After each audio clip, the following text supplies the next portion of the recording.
Hey everyone. So I just picked up from the favorite cheap big box store, Harbor Freight, a toolbox. It is the 46-inch one with the solid wood top, and I actually got this for a very particular reason. But first, I'll do an unboxing video of this. I don't think there's much assembly required. I think it pretty much just comes together. Might have to put this handle on, but I'll go ahead and get that done so we can get on to the next exciting part.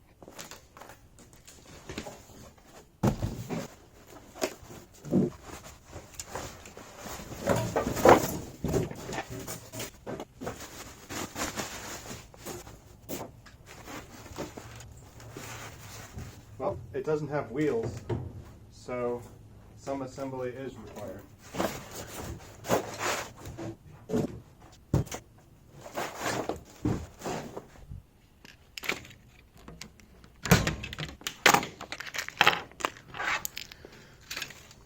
I feel like 4 keys is a little bit generous for this, so I wonder if they're all different.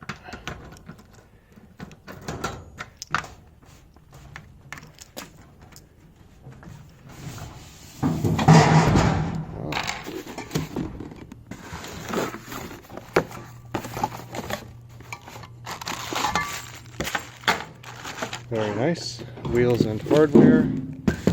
And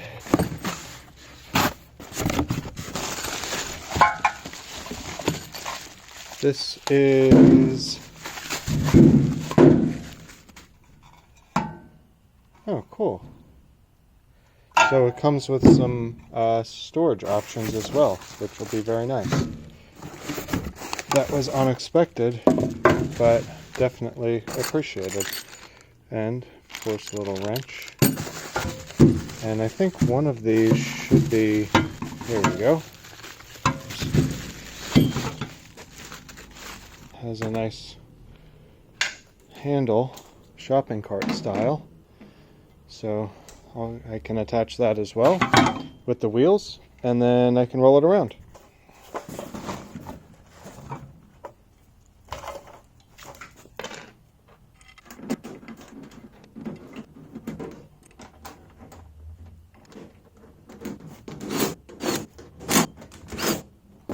Perfect.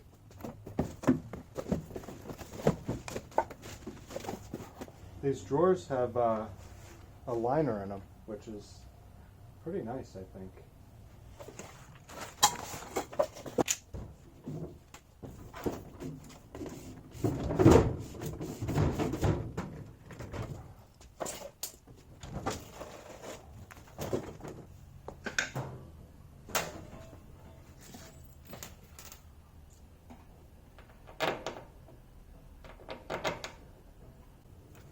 Alright, since this is a bit tedious,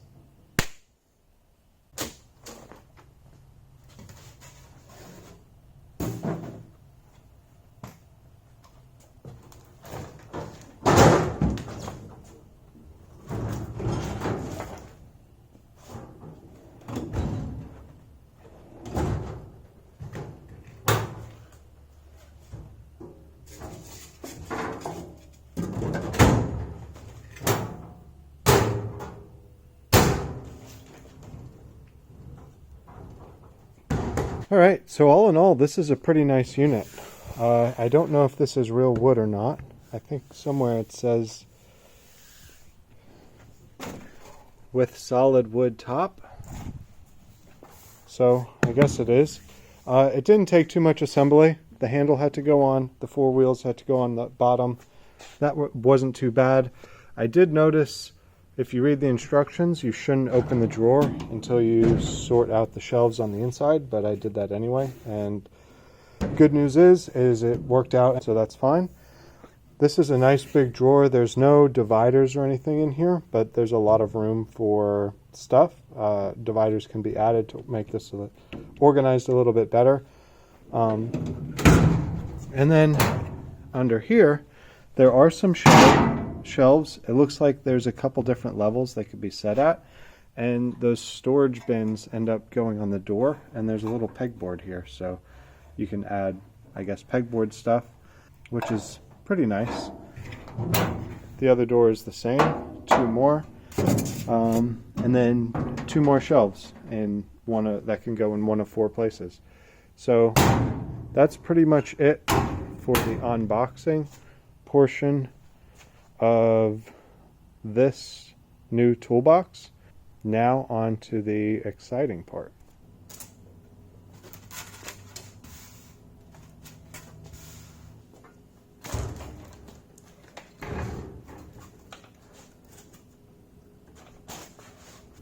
This is the beginning.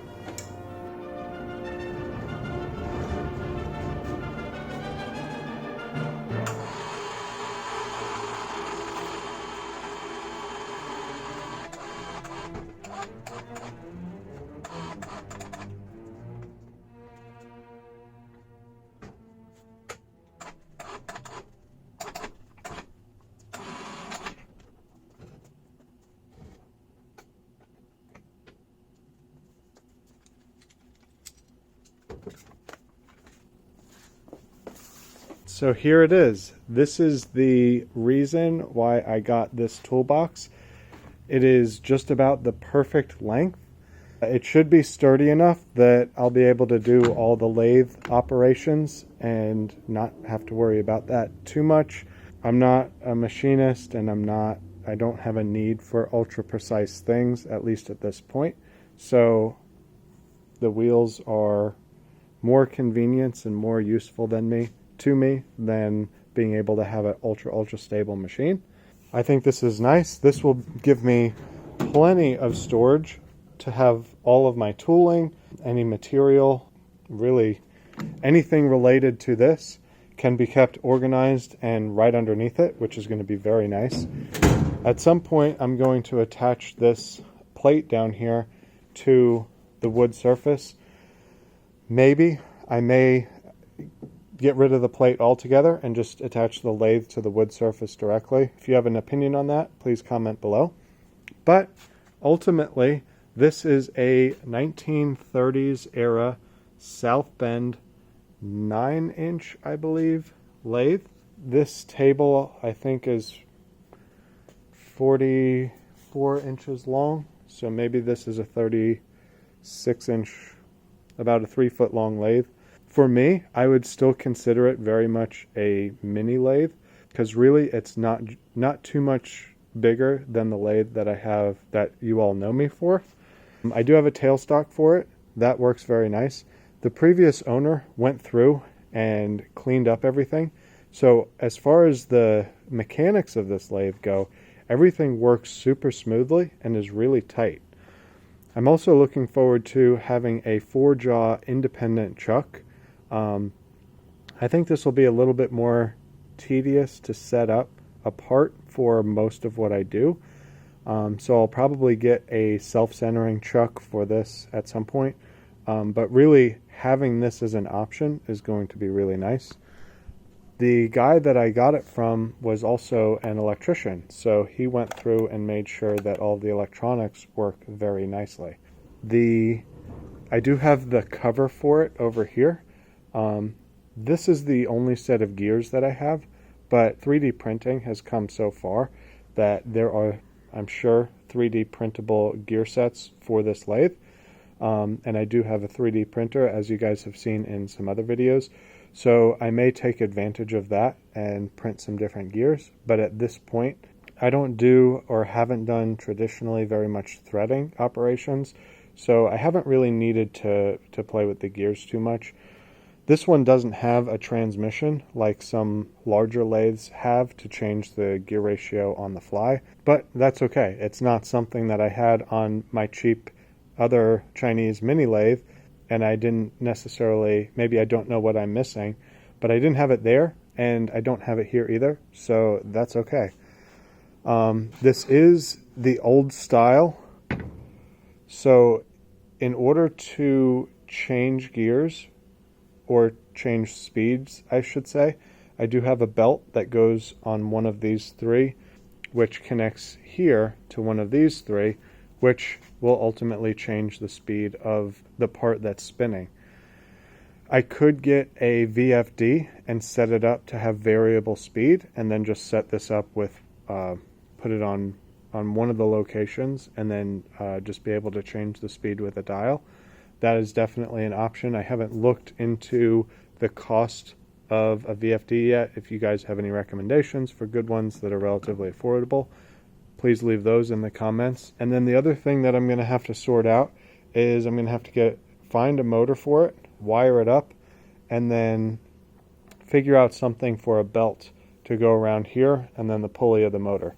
So this is a little bit of a project, but I think it's a very good start to a project.